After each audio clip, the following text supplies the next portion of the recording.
Oi, pessoal, boa tarde. Vamos aqui dar sequência ao nosso seminário virtual As Cidades em Movimento, um olhar pós-Covid-19.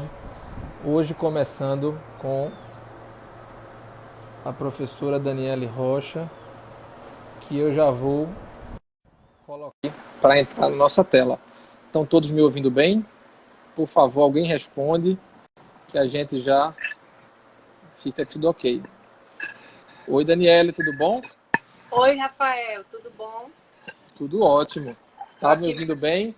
tô ouvindo. Tô só ajeitando aqui o celular. Deixa eu registrar aqui algumas pessoas que desde do primeiro dia seguem aqui acompanhando, participando de forma bem ativa. Alexandre Mesquita, nosso conselheiro, a Maila, Leonardo, quem mais aqui que eu posso garantir que desde a primeira está participando. Bem, boa tarde, muito legal estar aqui com você hoje, dando sequência a esse seminário que é extremamente importante, sobretudo para que a gente amplie não apenas a discussão, mas o entendimento sobre todos os olhares que a gente deve aplicar a todo esse momento que a gente está vivendo. Então, antes de passar a palavra para você, eu vou lhe apresentar formalmente para quem não conhece, mas antes de mais nada, pedir que todo mundo siga se cuidando. A gente está acompanhando que a quarentena em Recife está surtindo um grande efeito, é a capital que mais está cumprindo isso, e espero que com isso os resultados venham e que a gente possa, o quanto antes, retomar nossas atividades. A Daniele Rocha é professora doutora de Planejamento Urbano e Regional do Departamento de Arquitetura e Urbanismo da UFPE, é coordenadora da Comunidade Interdisciplinar de Ação, Pesquisa e Aprendizado, a CIAPA. Ela está aqui hoje, inclusive, utilizando o Instagram da CIAPA, e é pesquisadora do Observatório das Metrópoles Núcleo Recife, pela UFPE. Acho que falei o básico, mas peço aí tanto que você se apresente, faça suas considerações iniciais, como complemente da maneira que julgar aí prudente. Certo. Bom, primeiramente é um prazer, né? É a minha primeira experiência com live, né? A minha geração é uma geração muito olho no olho, diferente das gerações dos nossos alunos, né? Que já nasceram com o computador na mão. E aí, eu agradeço o convite do Cal, acho super pertinente estar discutindo a questão das cidades depois de um momento de pandemia como esse, né? Até porque a gente tem que se antecipar um pouco, né, ao que é que vai demandar, tanto de nós como professores, como de nós como arquitetos, né, dos estudantes, enfim, o nosso papel. Então, é muito bem-vindo essa organização desse seminário pelo CAL, que aí está cumprindo, né, o papel que o CAL tem. E eu só queria dizer que eu passei mais de 25 anos no poder público, então trabalhei em várias prefeituras, no governo do estado, antes de entrar na universidade. E sempre com a questão da habitação de interesse social, coordenando projetos de urbanização e intervenção, né, em ZEIs, em favelas, em assentamentos. Então, o meu campo de planejamento urbano e regional, legislação, e muito nessa área também de habitação, de interesse social, no caso. Então, acho que já deu para dar uma visão ampla aí de que papel, que viés a gente pretende que Daniele traga para esse debate que se iniciou na segunda-feira com o Arthur, ontem com a Carmen, e amanhã a gente encerra com o Caio. Depois, nossa ideia é que a gente faça um debate maior com todos juntos e a gente possa aprofundar ainda mais todo esse debate. Então, vou começar aqui, dar início às perguntas que a gente estruturou para essa conversa, mas, naturalmente, gente, quem quiser fazer alguma pergunta, à medida do possível, a gente vai inserindo dentro dessa nossa programação. É importantíssimo também que vocês divulguem esse evento, a importância que ele está acontecendo, Amanhã é o último dia, mas quem participar poderá ver depois os outros dias que aconteceram pelo IGTV, pelo YouTube, que a gente vai subir depois. E eu tenho certeza que quem utilizar seu tempo para essas 4 visões vai sair mais enriquecido, vai sair com uma opinião melhor formada e vai poder participar com maior profundidade de todos os debates nessa área. Então, dando início aqui, Daniele, como você poderia falar um pouco inicialmente de toda a sua experiência, essa jornada que você trilhou junto ao CIAPA? Explica também quem é o CIAPA, quem são as pessoas ligadas ao CIAPA, né? Importantíssimo também. Claro. A CIAPA, né, a gente chama a CIAPA porque é Comunidade Interdisciplinar de Ação, Pesquisa e Aprendizagem. Mas, na realidade, é um grupo acadêmico ligado à universidade, ao Departamento de Arquitetura e Urbanismo, e que foi fundado em 2009 pelo professor Luiz de la Mora, um sociólogo extremamente importante na luta pelo direito à cidade aqui em Recife, né? Embora mexicano, mas há muitos anos ele residiu em Recife e ajudou muitos movimentos populares, né, na sua luta pelo direito à moradia e pela cidade. Fundou esse grupo de pesquisa também vinculado ao mestrado de desenvolvimento urbano, no qual, né, ele desenvolveu vários trabalhos.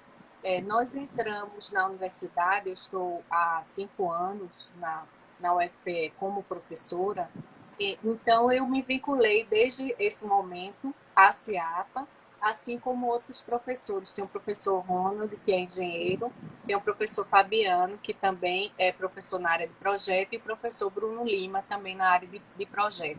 E o foco da CIAPA é exatamente a luta pelo direito à moradia e à cidade. Então, nós desenvolvemos trabalhos com os nossos parceiros históricos, que são as ONGs, que são os movimentos populares, especialmente o Presês, né, as lideranças do Presês, e o MLB, que é o movimento de luta nas favelas e bairros. Movimento de luta, MLB. Então, com esses parceiros, a gente tem desenvolvido alguns trabalhos, como no caso do Presês, a gente representa a universidade no Fórum do Presês e capacitação de lideranças e na troca, né, desses processos participativos. E também com o MLB nós temos algumas experiências de produção social do Habitat na questão da autogestão dessa produção. Citando especificamente o conjunto Dom Helder Câmara, que teve o apoio da universidade, e recentemente mais a experiência da comunidade Vila Sul. Então, esse grupo tem esse foco. E no Observatório das Metrópoles, a gente também trabalha, entre outras coisas, a questão da habitação social, mas aí já é uma estrutura em rede, uma estrutura nacional que tem vários núcleos vinculados a cada uma das regiões metropolitanas. E nós trabalhamos, então, esses 2 grupos de pesquisa e extensão de forma interligada, com os alunos da graduação e da pós-graduação, trabalhando nessa temática da habitação. Perfeito, acho que respondeu de forma bem completa. Vou começar aqui, já inserindo no meio das perguntas planejadas, uma pergunta aqui de Mesquita. Como as intervenções podem ou devem ser repensadas nesse contexto pós-pandemia? Bom, eu acho que, antes de tudo, né, a gente tem que pensar no contexto pós-pandemia, a cidade que a gente quer. Então, as intervenções, elas vão se dar da maneira como historicamente vem se dando. A cidade é um palco de disputa, né? Então, os atores sociais, eles estão disputando. Nós estamos num momento de revisão da legislação urbanística, de revisão do plano diretor, de elaboração também do plano de desenvolvimento urbano integrado da região metropolitana. Então, as intervenções que vêm como uma luta histórica do acesso a esse direito à moradia pela população de baixa renda, dos assentamentos informais e das zonas especiais de interesse social, nós temos que continuar no nosso papel de arquiteto urbanista, apoiando essas intervenções para que elas respeitem as especificidades de cada localidade, a construção identitária e cultural dessas localidades e o processo participativo para que o projeto seja participativo, a obra seja participativa, porque só assim elas vão dar o resultado esperado e a apropriação devida pela população que mora nesses assentamentos. Foi bem respondido aí, Mesquita. Dê só um sinal aí para ver se a gente atingiu. Atendeu aí, acho que na totalidade. Que lições essa crise sanitária nos traz para as nossas vidas em sociedade nas cidades? E como podemos contribuir para pensar ou repensar a cidade a partir de agora? Bom, nesse contexto, né, que eu já venho colocando, que a cidade é um espaço de disputa, essa parada nos revela também a crise sanitária que se associa a outras crises que já vinham em andamento, como a crise política, econômica que estamos vivenciando, né? Então, a questão da segregação socioespacial. Então, essa questão tende a se aprofundar num momento como esse, no qual as populações que estão mais vulneráveis não têm acesso aos serviços necessários, às vezes até uma água, né? Então, o abastecimento d'água, ele não se dá de forma contínua, o saneamento básico, ele não atende a todas as populações. Então, quando atinge a crise sanitária e a própria pandemia, essas áreas, ela vai de uma forma muito violenta. E essas populações precisam ser ouvidas e precisam estar em rede, precisam ser atendidas emergencialmente e depois de uma forma estruturadora, a partir dos processos de urbanização e regularização fundiária. Então, a gente tem que pensar uma cidade menos excludente, uma cidade mais participativa e mais justa, porque essa crise também tem nos revelado e tem nos oportunizado esse momento de reflexão, né? Porque nos toca, como as guerras, como as grandes pandemias, tocam a todos, mas elas não tocam de maneira igualitária. Assim, igualitária. Ela atinge muito mais quem já está em situação de precariedade. Quem já tem pouco fica ainda com menos nesse momento. E acho que esse momento, eu usei essa frase, não sei se na live de ontem ou outra live que eu fiz de ontem para hoje, que é quase como se o mundo desistisse de ter diálogo com a gente. Agora ele nos obriga a de fato mudar enquanto sociedade, a entender que não tem mais espaço para esse eu, que a gente precisa entender o nós, que a gente precisa criar subcentralidades, que a gente precisa resolver a questão do saneamento básico não como um item de luxo, mas como um item, inclusive, que previne questões de saúde. A dignidade que a gente dá a uma pessoa na hora que a gente leva para ela salubridade, qualidade de vida, saneamento, insolação, ventilação. Cada vez mais a gente precisa dessas pessoas sendo mais cidadãs, recebendo o que de fato elas têm direito, para que nós, enquanto sociedades, melhoremos. Então, para que a sociedade evolua, não é Rafael e Daniele que tem que melhorar a condição de vida. É quem está lá embaixo, é quem está precisando realmente do básico. E se a gente tem essa visão, a gente consegue ser mais efetivo, sobretudo na hora que a gente nota rapidamente que nós conseguimos fazer uma quarentena. Estamos em casa, no conforto da nossa casa, mas como é que a gente pode querer que uma pessoa que mora, uma família num ambiente de 15 metros quadrados, que ela faça uma quarentena, que ela promova o afastamento, só se cada um ficar numa quina. O banheiro é colado com a cozinha e álcool em gel. Gente, tem que comprar o álcool em gel, não tem dinheiro para água, quiçá para o álcool em gel. Então, os problemas eles ficam muito mais patentes nesse momento e a gente vê que a gente precisa, não é uma opção, resolver essa questão. Então, cada vez mais a sociedade precisa se envolver para que a classe política veja que isso é uma demanda de todos, não apenas da comunidade. Acho que é muito nesse sentido. Complementando aqui a preocupação que você falou, do momento de mudança de legislação, de plano diretor, tudo está sendo discutido.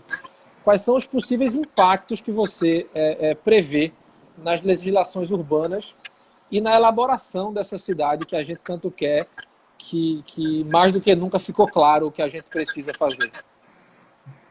As discussões que estavam em andamento desde 2018, o plano diretor está em processo de elaboração, né? No caso de revisão, porque a cada 10 anos o Estatuto da Cidade estabelece que tem que ser revisado ou elaborado um novo plano para cada uma das regiões metropolitanas, aglomerados, enfim, qualquer cidade com mais de 20 mil habitantes.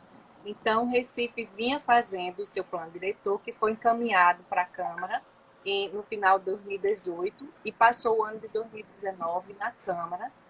Tiveram várias emendas, mais de 500, e agora em março, final de março, estava prevista uma audiência para apresentar, depois de consolidado com as emendas, com vários debates, né? E qual era o produto final desse plano diretor. Fora o plano diretor, está a Lei do Uso do Solo em revisão, em processo de revisão. Alguns instrumentos urbanísticos previstos no Estatuto da Cidade também estavam em discussão. Então, a gente parou, né, todo esse processo.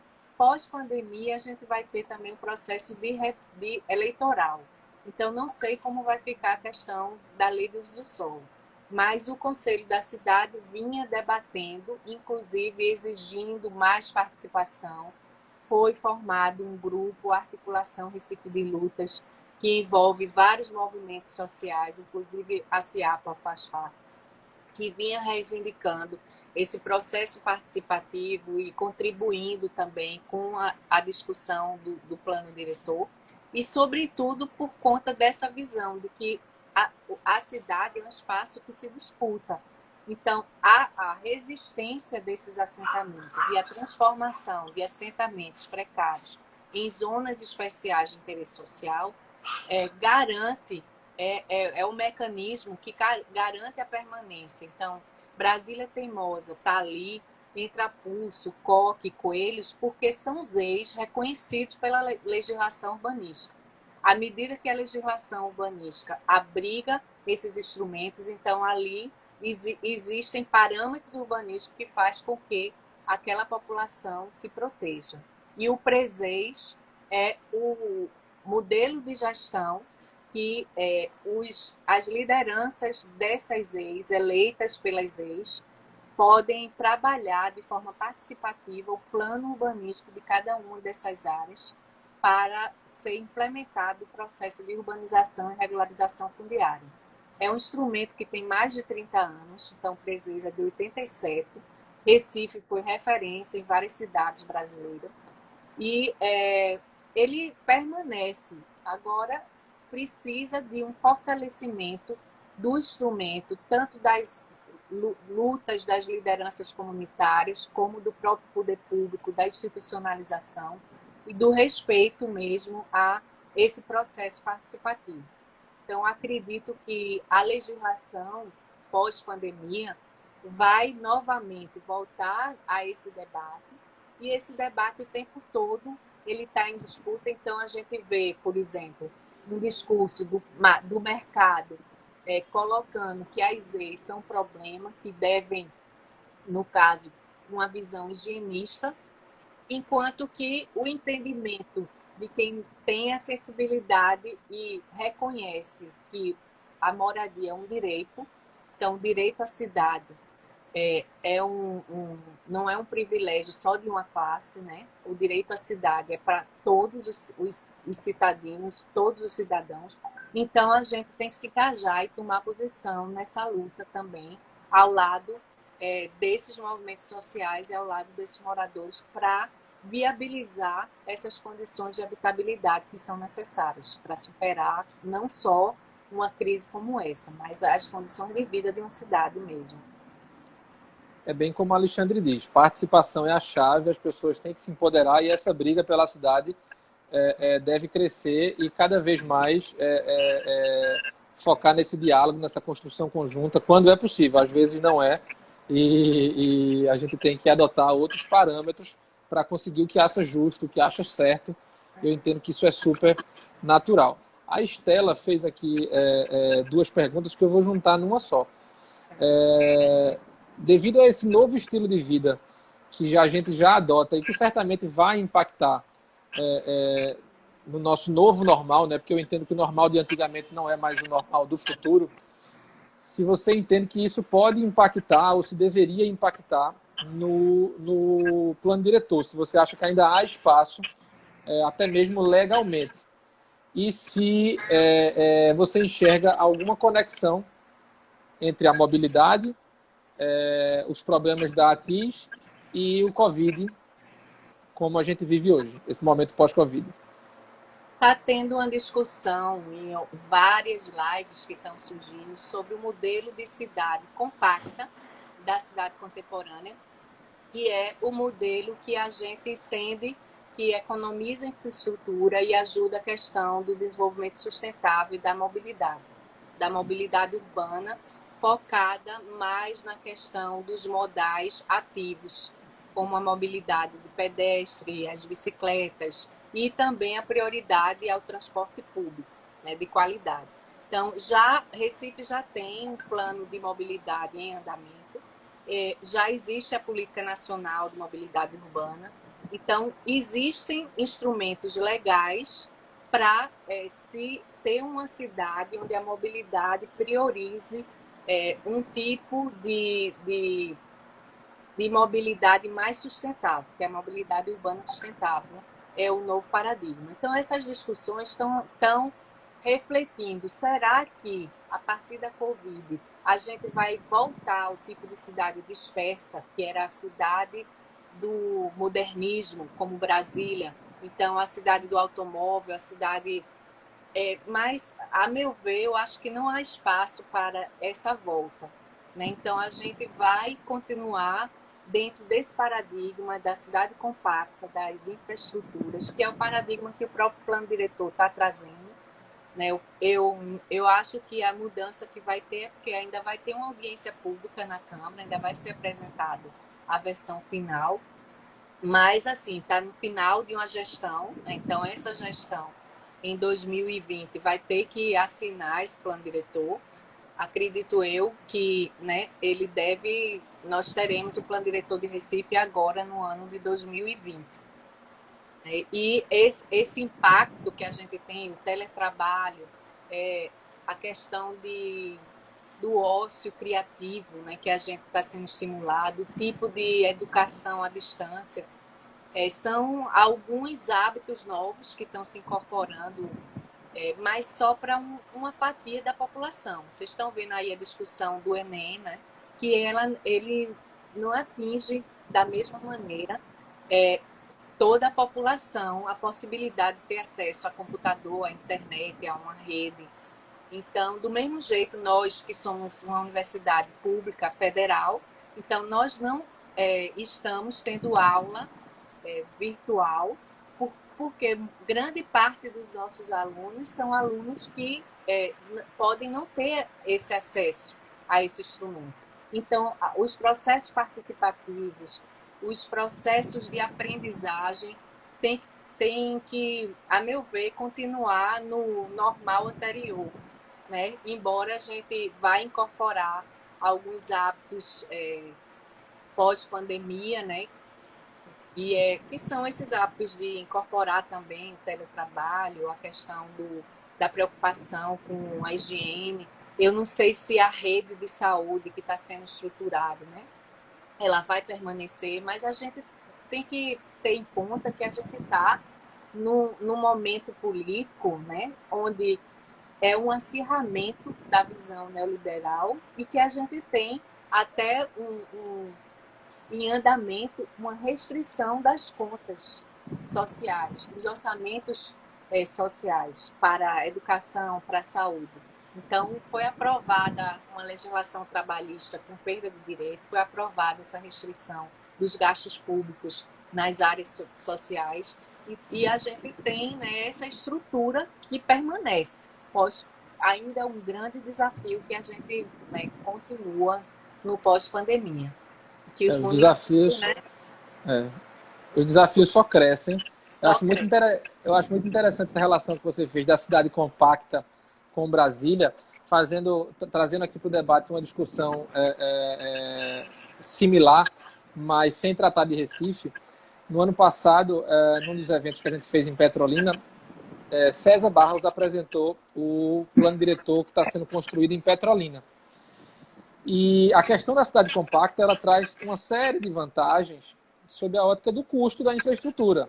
Exato. Então, a gente pode imaginar, por exemplo, tem gente que mora numa comunidade aqui, que na hora que vai para um habitacional, para um Minha Casa Minha Vida, é jogado a 30 quilômetros de distância. Num local onde não existe comércio, onde não existe esgoto, onde não existe transporte público, e tudo isso tem que ser criado para que aquilo minimamente seja conectado, e será muito mal conectado. Então, ele deu o exemplo, vou pedir aqui uma licença poética na escala, que eu não vou lembrar certinho, mas a proporção era algo do tipo: Petrolina ocupa um raio de 35 quilômetros, um diâmetro de 35 quilômetros, mas toda a população caberia num diâmetro de 5 quilômetros. Então, toda a estrutura de saneamento, de energia, de transporte, acaba tendo que ocupar uma área absolutamente maior, e todo mundo poderia ter mais qualidade de vida, poderia viver mais a cidade, ter uma mobilidade com muito mais modais ativos, se aquilo fosse melhor resolvido.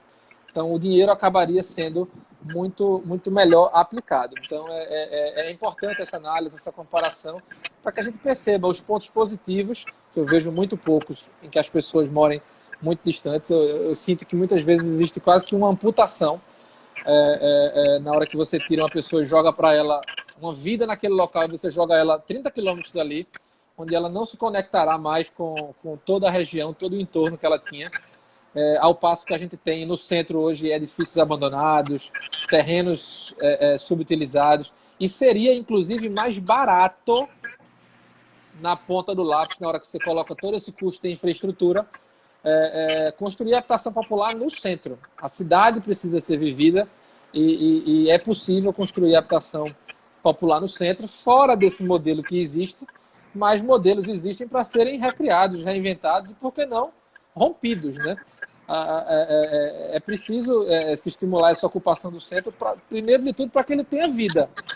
O centro do Recife, ele de 6 da noite, ele morre, e ele acorda no outro dia de 6 horas da manhã.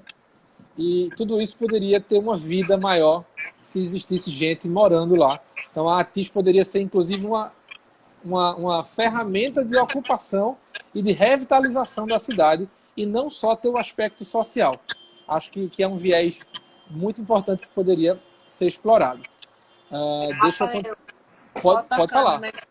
Tocando nesse ponto que você traz, que eu acho bastante relevante.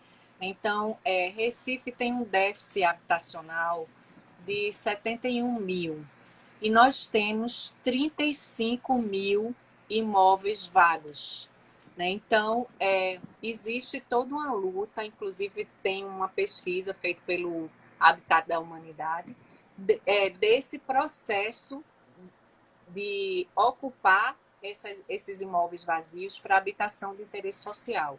E alguns instrumentos são os instrumentos que estão no Estatuto da Cidade, né? Então, você aplicar o IPTU progressivo no centro, no tempo, desculpe, IPTU progressivo no tempo, para depois, né, você resgatar aquele imóvel que às vezes deve 12 anos de IPTU, como aconteceu na ocupação do imóvel chamado Ocupação Marielle,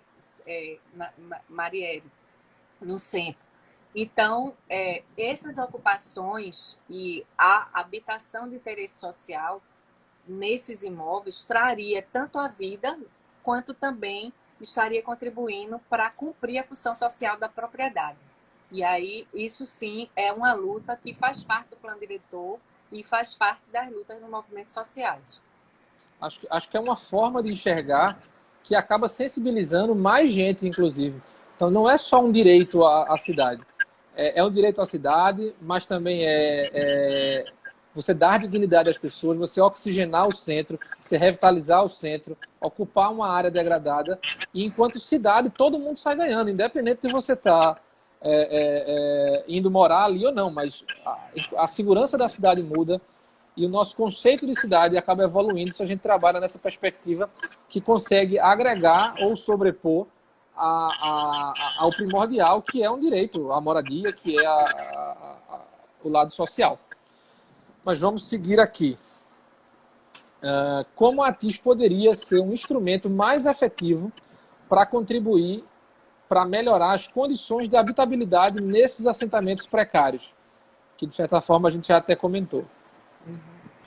Primeiro, eu queria dizer para vocês, né, que estão nos ouvindo todos, certamente arquitetos, né, estudantes de arquitetura, a questão do direito à moradia, ela é uma luta histórica, né, desde o final do século XIX, que é a Recife, que é uma cidade compacta, porque tem escassez de terreno, é uma cidade que ela foi conquistada com os aterros. Então, é uma luta histórica e que até a professora Ângela tem um artigo escrito que divide em 3 períodos essa luta. Né? A luta na época da Liga Social contra os Mocambos, que foi exatamente a remoção de vários mocambos que da Agamenon, para a construção da Agamenon Magalhães, que mais de 12 mil mocambos, como eram chamados, foram levados para os morros de Casa Amarela e formaram toda essas habitações dos morros. Um segundo momento, que é final da década de 70 e 80, que é a luta pela reforma urbana, e que aí conseguiu na Constituição a questão da função social da propriedade. E esse segundo momento foi que se articularam todas as lutas pelas ex e pelo presente, e que foi referência, né, que é referência no Brasil e que depois, posteriormente, entrou como instrumento no próprio Estatuto da Cidade. E o momento recente dos anos 2000 para cá, que tem o Conselho da Cidade, que tem o Ministério das Cidades, e no qual os movimentos de luta pela moradia se articularam em redes nacionais, né, para intervir, para brigar por esse direito à cidade e ao direito à moradia. Então, o direito à moradia não estava na Constituição, ele surgiu em 2000 como uma emenda constitucional. E a visão do direito à cidade, que é uma visão de Lefebvre, né, de 68, desde 68 foi elaborado esse conceito por Henri Lefebvre, mas que era incorporado no jeito brasileiro na luta pela reforma urbana, com Raquel Roni, que também trabalha e faz essa associação. Então, o direito à cidade é mais do que ter acesso a essas infraestruturas. É também ter o direito de escolher a cidade que se quer. Como diz Harvey, também é um direito coletivo. E aí eu estou fazendo essa contextualização porque a ATIS, que é exatamente a assessoria à habitação de interesse social, é um direito que a população tem do mesmo jeito que o direito à moradia. É um direito reconhecido pela Lei Federal de 2008, que os municípios têm que dotar essa assistência técnica com o trabalho de um arquiteto e um engenheiro para que as populações, inclusive, tenham segurança, não é só a segurança pela vida mesmo, na forma que ocupam os morros onde elas estão assentadas ou nas áreas alagadas ou em morro. Mas a gente vinha historicamente tendo esse papel de assessoria popular. Nesse momento da década de 80 e 90, as ONGs cumpriam muito fortemente esse papel de assessorar tanto na questão da organização comunitária quanto no próprio forma mesmo de ocupação, planos urbanísticos. E mais recentemente, por conta desses recursos de financiamento externos que diminuíram muito, os movimentos sociais têm essa articulação nacional, mas as ONGs não têm mais fôlego nem pernas para dar todo o respaldo, né, que eles davam em anos anteriores. Então, a gente tem a TIS desde 2008, mas a gente tem poucos processos e poucas experiências implementadas pelo próprio Estado, pelo próprio poder público. E aí os arquitetos têm se organizado, tem coletivos, né, como o Coletivo Massapê, como o CAUS, que é uma cooperativa de estudantes que se organizam quando se formam e formam essas cooperativas para intervir, e eles entram nos editais para apoiar. O CAL tem sido, né, também uma possibilidade de acesso a esses editais, porque 2% da nossa contribuição enquanto arquiteto é destinado para uma ação de ATIS. E é muito legal que o CAL de Pernambuco tenha utilizado esse valor exatamente numa ação concreta, uma ação de já tem essas experiências de elaboração de projeto. Poderia ser ampliado se fosse, inclusive, a utilização de ATIS não apenas para o projeto da casa ou o projeto de uma reforma de um equipamento comunitário, mas até um projeto urbanístico mais amplo, envolvendo os espaços públicos.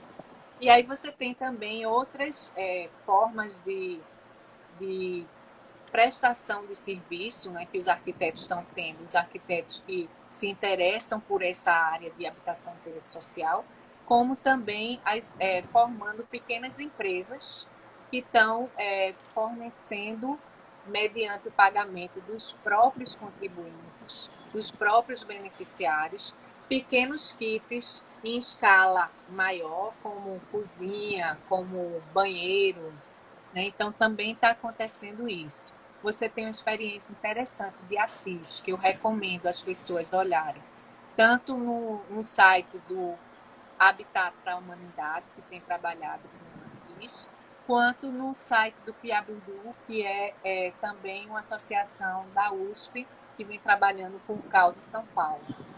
E a gente aqui tem, né, a CIAPA tendo essa experiência também no apoio à ATIS, e o CAL Pernambuco com as experiências que vem desenvolvendo. Então, são experiências que ainda precisam, digamos assim, ganhar uma escala maior, mas que podem contribuir para mostrar um caminho, né? E principalmente, no caso do meu papel como professora, e no papel da universidade, como universidade pública, despertar os arquitetos a terem interesse também em trabalhar nessa área da cidade, que representam 60% das moradias da nossa cidade, no caso de Recife. 60% habitam em assentamentos precários em áreas em ZEIS. Então, a gente tem que olhar esse lado da cidade, a cidade informal. Não podemos, né, ficar com um curso ou como profissionais apenas para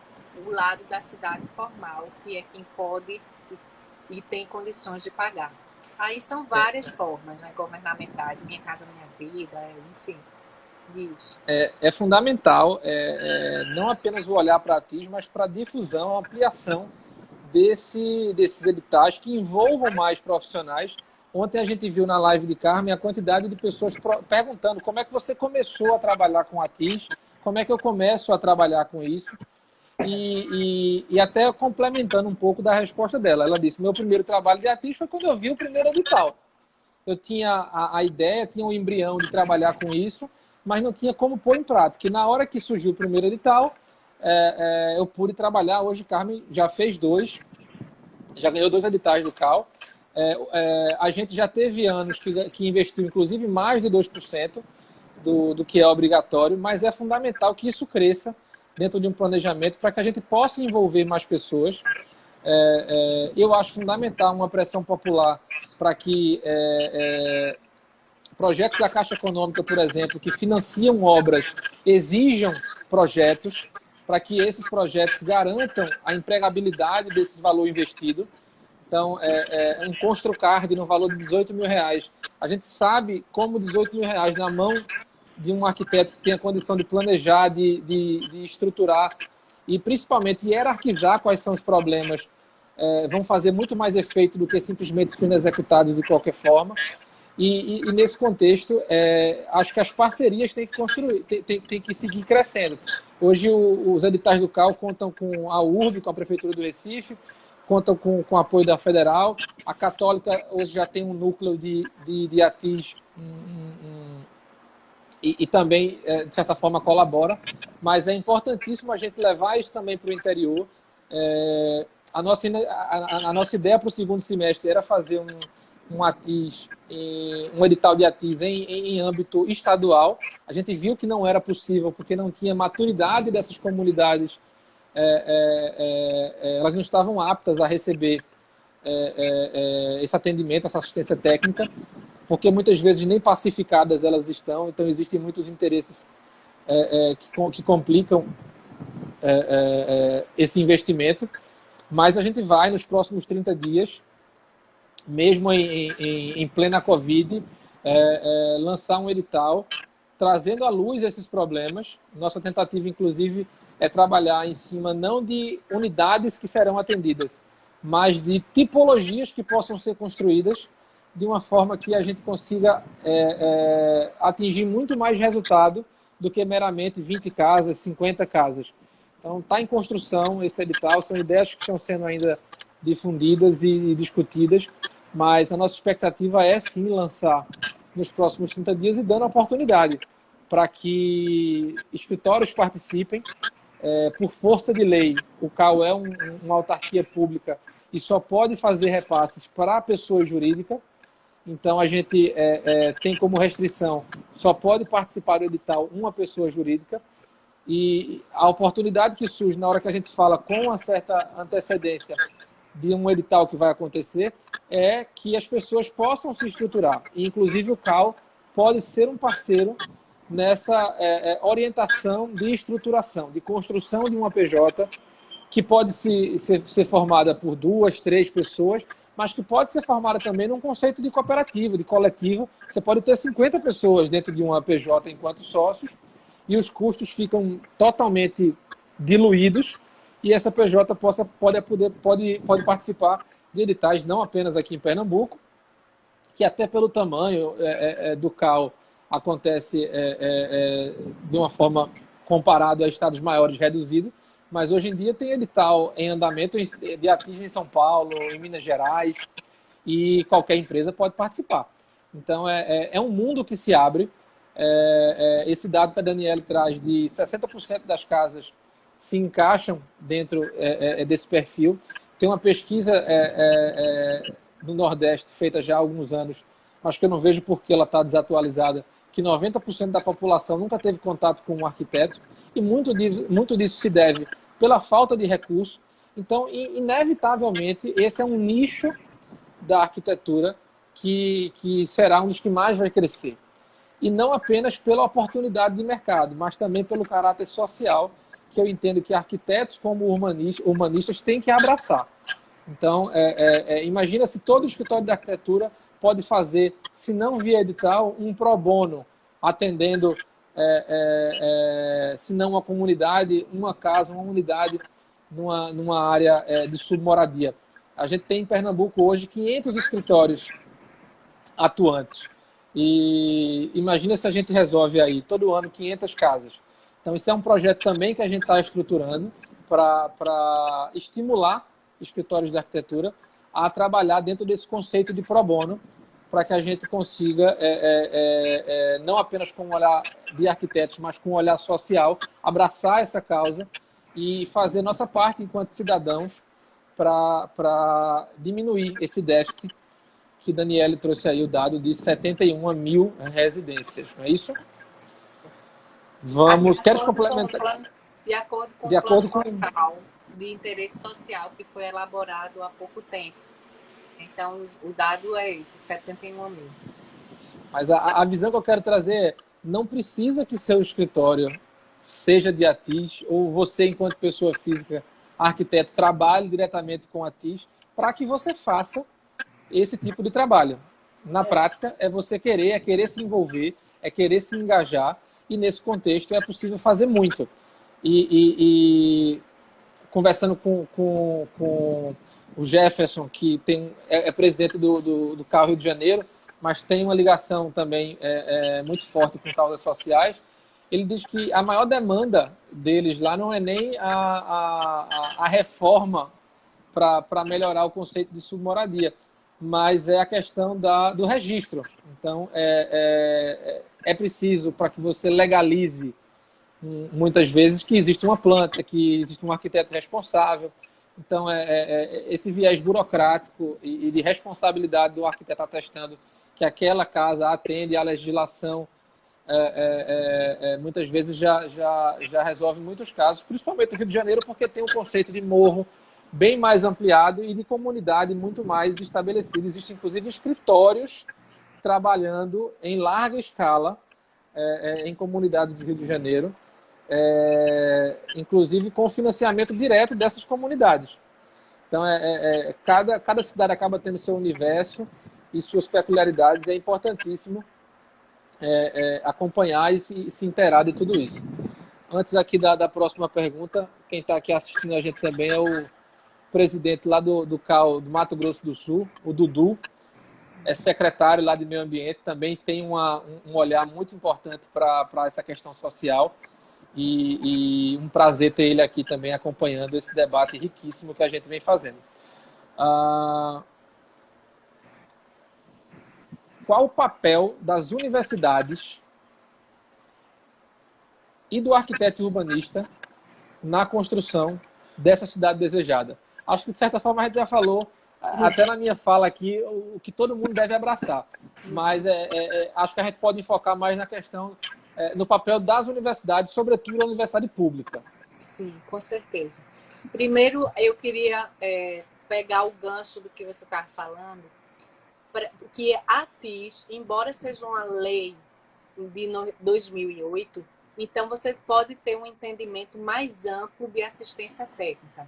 Então, a assistência técnica, a partir de 2008, é uma lei federal que obriga os municípios a prestar essa assistência para as populações que não têm condições de pagar o projeto de arquitetura, né? Então, para dar acesso a ter um projeto e cada um vai pagar a obra. Que isso não resolve o problema nos assentamentos precários, porque a questão da construção é muito difícil.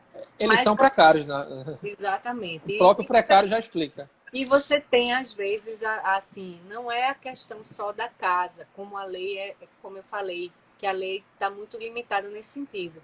Mas você precisa das infraestruturas de saneamento, de drenagem, de abastecimento d'água, os espaços públicos. Mas o que eu queria dizer é que a assistência técnica popular ela já vinha sendo feita e o próprio Preses, quando define que cada ZES tem que ter uma comissão de urbanização e legalização. Desta comissão fazem parte técnicos do poder público, arquiteto, né, assistente social e as lideranças para acompanhar o projeto, o plano urbanístico e a execução da obra daquele plano urbanístico e a regularização fundiária quando entra o advogado. Então, esse também é um espaço de trabalho para o profissional, né, que quer trabalhar com as questões sociais e de justiça social da nossa cidade. Ele pode trabalhar dentro do poder público, ele pode trabalhar dentro do ONG, ele pode trabalhar fazendo essas cooperativas e se candidatando aos editais. Então, você tem ainda situações como, por exemplo, a gente está estudando recentemente a questão do Casarão do Barbalho. Então, o Casarão do Barbalho é um conjunto habitacional de quase 400 unidades que foi construído e para o qual foram relocadas uma série de famílias, né, a partir do projeto Capibaribe Melhor. Então, com o fim de drenagem, né, do rio Capibaribe, com o fim de melhoria da questão da água e da mobilidade, tá? Mas quando chega nesse casarão, várias famílias de vários locais, como vai se dar as relações sociais e lá nesse espaço? Então, o processo de assessoramento pós-obra, o processo de gestão condominial são também necessários, como foi feito na assessoria técnica para o Lemos Torres, né? Para as ex-Lemos Torres, que foi construído um conjunto e que ficou lá. Então, me preocupa essa situação do Casarão do Barbalho, entre outros conjuntos habitacionais que foram construídos e que abrigaram várias, digamos, famílias oriundas de vários locais e que fica complicado, né, as relações, inclusive de geração de emprego e renda, de habitabilidade mesmo nesses locais, né, o tipo de arquitetura que está se fazendo. Então, o papel da universidade é discutir essas situações, como eu coloquei esse exemplo, porque a gente está com uma pesquisa no observatório de avaliar o impacto dos recursos do PAC no período 2000, no período das gestões de Lula e Dilma, quando teve a liberação, principalmente em 2009, do PAC de urbanização de assentamentos. Então, a gente está avaliando essas intervenções e que impacto está trazendo para a urbanização. E os estudantes se engajam nas pesquisas a partir também de bolsas de PIBIC ou a partir dos seus projetos de TCC. Então, a universidade tem um papel de trazer essa visão crítica, essa reflexão sobre a cidade, sobre o papel da cidade, e principalmente a universidade pública, no qual mais de 50% da população que vem de cotas, né, e tem acesso a esses espaços. Então, não é uma universidade de elite, é uma universidade que os estudantes podem se formar e podem interferir nos próprios espaços de moradia, que eles pertencem, têm suas relações de identidade, de pertencimento e de lugar, transformando aquele espaço. Tanto que nós vemos recentemente esse fenômeno novo, né, dos estudantes se associarem em cooperativas, de construírem coletivos, de tentarem incidir nos espaços públicos. Você tem também o exemplo do Arquitetura que Faz Bem. A Arquitetura Faz Bem, que está até nessa época de Covid, colaborando com a construção de pias nos assentamentos. Então, eu acredito que esse é o papel social de uma universidade quando desenvolve as 3 ações que tem que ser feitas de forma integrada, que é o ensino, a pesquisa e a extensão. A extensão universitária que a gente faz através da CIAPA é a oportunidade dos alunos e estudantes de arquitetura aprenderem com a realidade e é uma oportunidade de troca de saberes. A gente não pode ter uma postura como arquiteto que a gente tem o saber técnico e que a gente vai impor essas verdades do saber técnico numa população, num assentamento, na moradia, né? Eles sabem o que quer e a gente é um instrumento. A gente interpreta esse saber a partir dessas ações de assessoria técnica para habitação de interesse social ou de assessoria popular ou de cooperativa. E assim a gente vai estar cumprindo também a nossa função social como arquiteto urbanista. Né? Que é importantíssimo você cumpri-la, independente da área da sua atuação. Né? Eu acho que a TIS não é só para quem faz a TIS. É importante esse envolvimento máximo da classe num tema que é tão importante e que precisa ser resolvido o quanto antes. Daniela, a gente só tem mais 4 minutos aqui, porque com 1 hora a live encerra. Respondendo, eu ia responder aqui a Alvânia, mas ela queria saber qual era a lei que você estava citando, a 11.888, mas o Salomão colocou, inclusive, o link da lei aí. É importante que quem quiser entender um pouco mais, vai na lei e entende perfeitamente. Queria agradecer sua presença. Acho que a live foi super produtiva. Acho que você começou com o pé direito esse mundo das lives. Que venham outras. Que venham outras, né?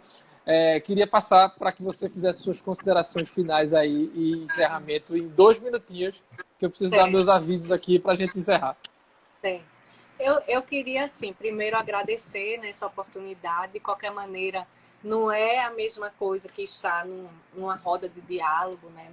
no vivo, mas não deixa de chegar na casa de cada um, né?